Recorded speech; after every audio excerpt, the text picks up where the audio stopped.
Bañes dafa réer li mu doon woote réer la ku ko topp it topp nga ko ci réer. soxna Khady man dama gis ni à chaque fois booy wax ak nit ñi au moins di nga utiliser le minimum de respect sa diggante ak nit ñi te loolu maa ngi la ciy njukkeel mais dafa am loo wax léegi wala ay wax yi ngay wax ngeen baal ma tuuti dinaa génn sujet bi comme Baye Niass ku réeroon la woon comme par exemple tey li nga wax léegi ci live bi ni salaatul fatiha saxaaba yi mosuñu ko def te man dama gis ni en fait dafa comme si yow dafa am li ngay wax ni yëpp dafa am foo ko teg si mag yi nga xam ni ñoom ngay ñoom ngay dingat genre comme si yow da nga am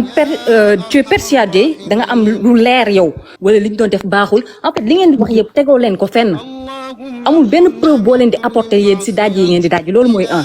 deuxièmement yéen. moo taxawal boo nee amul benn preuve bu ñuy apporter kon yow doo ñu déglu wala da nga comprendre ñun lépp lu ñuy wax ñu ngi ko teg ci alxuraanu yàlla bi ak sunna yonent bi sallallahu alayhi wa sallam parce que xam nga lan moo tax ki gën ci mindeef bi mu fiy jógee daf ñu ne dénk naa leen ñaar bu ngeen ci tënkoo du ngeen réer abadan ñu ne ko ñaar yooyu banax ban la ñuy xaar mu wax ñu Makka ak Médine wala Aïcha ak Fatima wala Omar ak Aboubacar mu ne ñu kitaaballah wa sunnati dénk naa leen téere yàlla bi ak sunna yonent bi ak sama sunna bi donc moo tax ñun amul lenn loo xamante ni dinañ la ko wax fii lu dul ne boo ma nee hey an sa preuve ma tourné ci alxuraan indi la preuve wala ma tourné ci sunna yonent bi indi la preuve ñun ñaar yi mooy suñu delluwaay. yow ñi ngay wax ni lu ñuy wax teguñu ko fenn xëy na yow doo ñu déglu wala comprendre lu ñuy wax. soxna si man dama lay déglu bu baax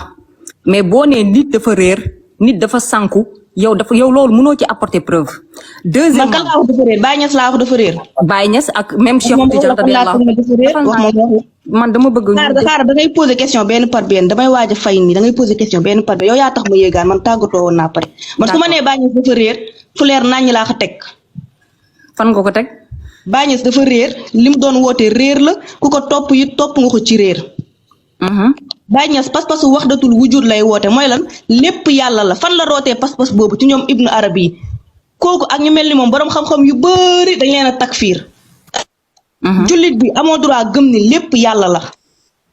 benn yàlla moo am. la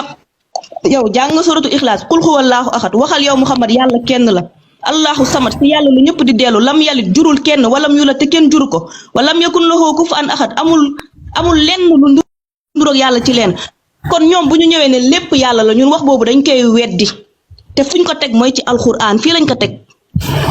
donc kuy woote woo ci pas-pas boobu kooku dafa réer kuy woote woo lu wuteeg alxuraan ak sunna kooku dafa réer. gis nga soxna si tarixa Cheikh Tidiane Chérif amul lenn loo xam ni nekkul ci alxuraan wala ci sunna soo leen nee. yonent bi sallallahu alayhi wasallam tarixa Cheikh Tidiane fan lañ koy fekk ci alxuraan. defal nànk rek boo nee li ci nekk yëpp maanaam li sos maanaam charte yi wala mode d'emploi bi wala li ngay wax wala li ngay zikkër amul dara loo xam ni dafa teggi alxuraan wala dafa teggi sunna parce que salaatul fatiha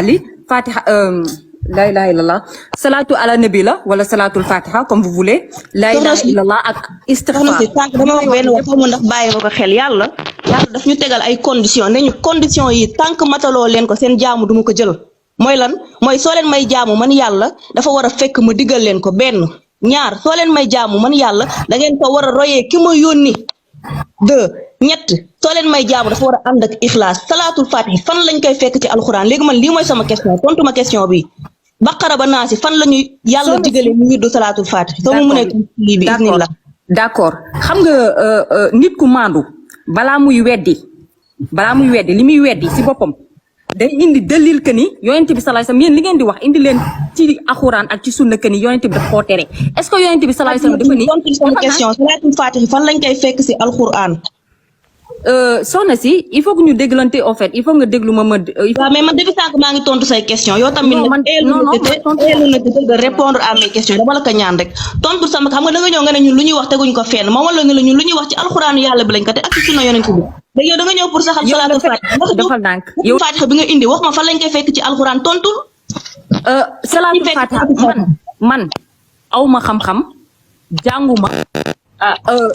jànguma pour wax la ni la salaatul fatiha indil la ay dalil ko ni mi ngi ci alquran wala mi ngi ci sunna kon yow am nga firnde jàngoo yow yaa ko wax jàngoo léegi nga ñëw nga ne da ngay saxal salaatul fatiha te ba tey jii nii mënoo ma indil benn aay wala benn xadis boo xamante ne dafay dëgëral salaat. ñaan ngeen partager vidéo bi bu baax ngeen tapoter ko ñu leeral dëggu yàlla bi.